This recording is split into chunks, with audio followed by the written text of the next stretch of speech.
Continuing to Chapter 9, SolidWorks Basic Tools, we are going to cover swept paths using a profile to create some threads. So I'm going to start a new file,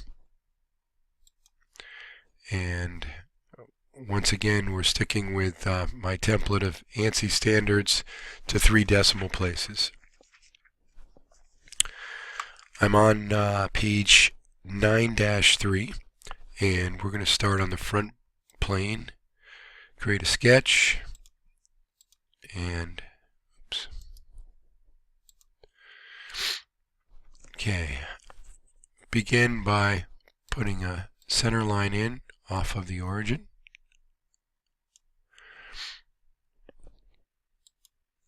And we'll create the shape shown on the top of 9-3. Moving up from my origin,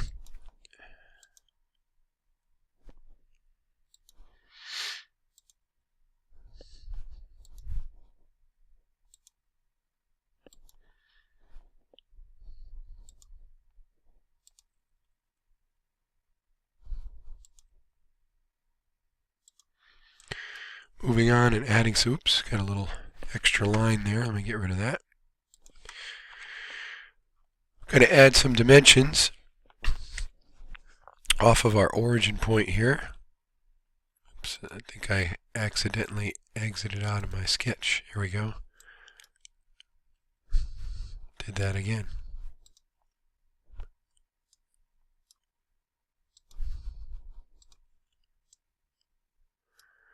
There we go. Okay. So put a 0 dimension in here. That won't even let me because that line's already established. So we'll put a dimension off the line is 1/4 of an inch.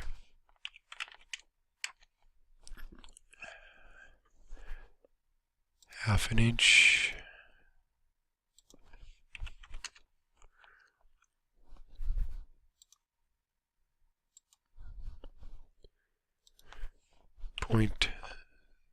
.625 and 3/4.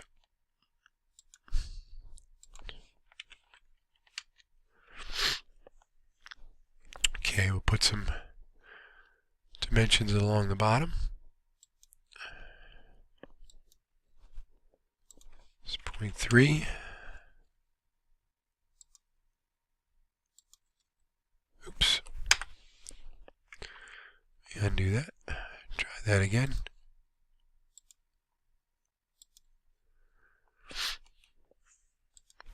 .3.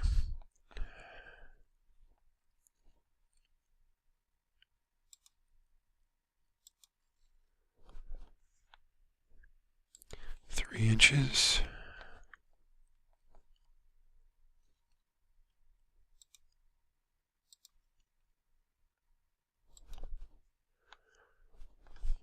.55.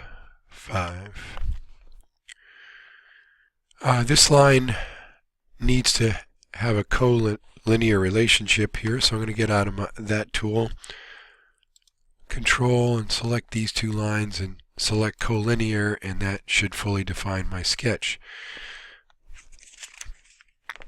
Bottom of 9-3, we're going to do a revolve, 360 degrees blind. Let me just select my sketch, and good to go.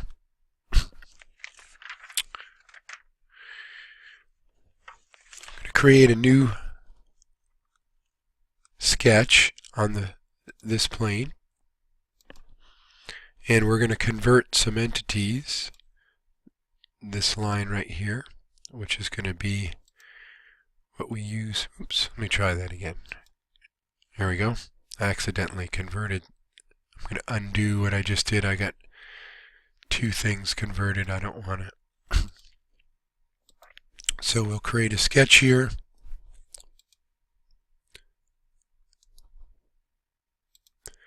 And we're going to convert this edge, which gives us that circle. Next we're going to create a helix. Actually, it'd probably be best if I left this at more of an isometric view. Okay, we're going to go to Features and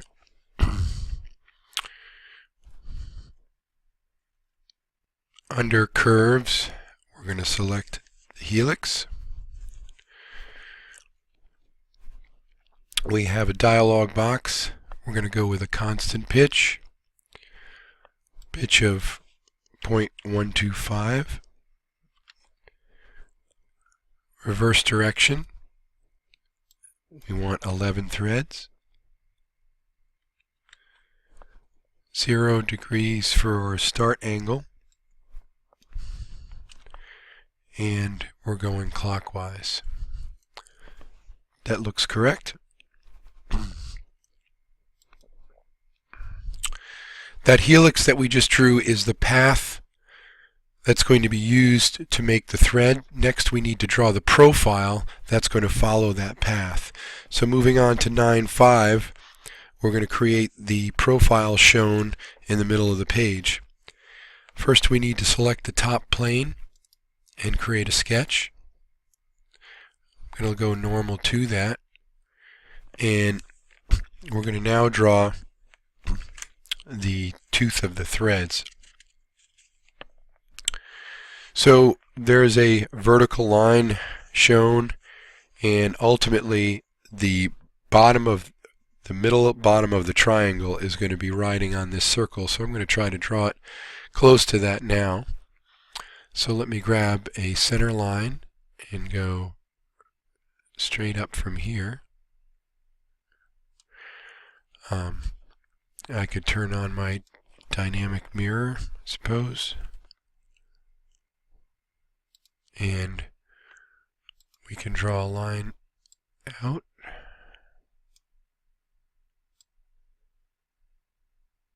And up. Okay, that should be a 60-degree angle. Oops, I keep going out of my sketch here. Here we go. So this wants to be 60 degrees. We're going to add a small little radius in there, but before I do that I want to give a height to this. Height of my thread is going to be 0.1, and we're going to grab our fillet and come in here. It's not allowing us to do it because of the value. If we put 0.01 in, it will allow us to select these two lines and put our fillet in.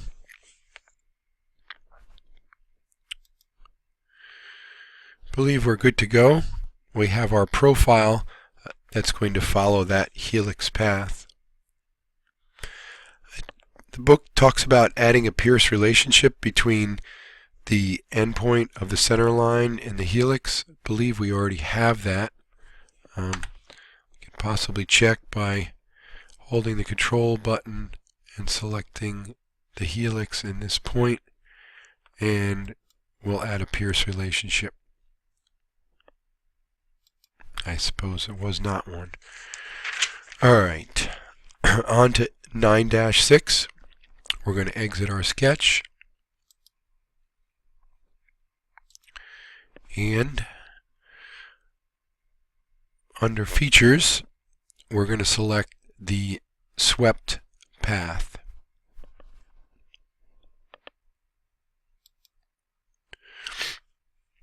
First it's asking for the profile. We can select this profile, and now the path is our helix.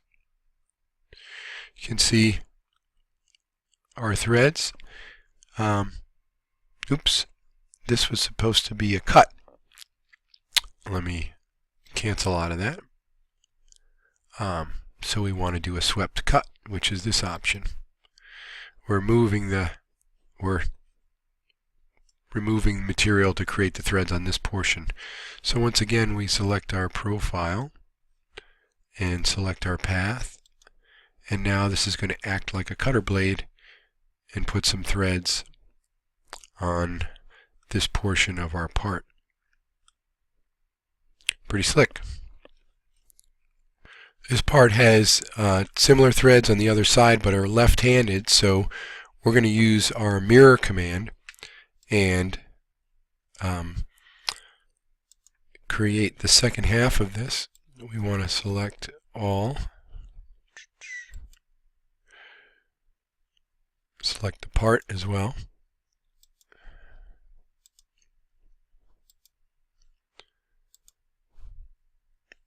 and here we go. Finally, on page 9.9, we're going to add some chamfers. So under the fillet command, we can grab the chamfer command, set our value to 0.05, leaving our angle at 45 degrees, and we're going to select 4 edges. This edge, and these two.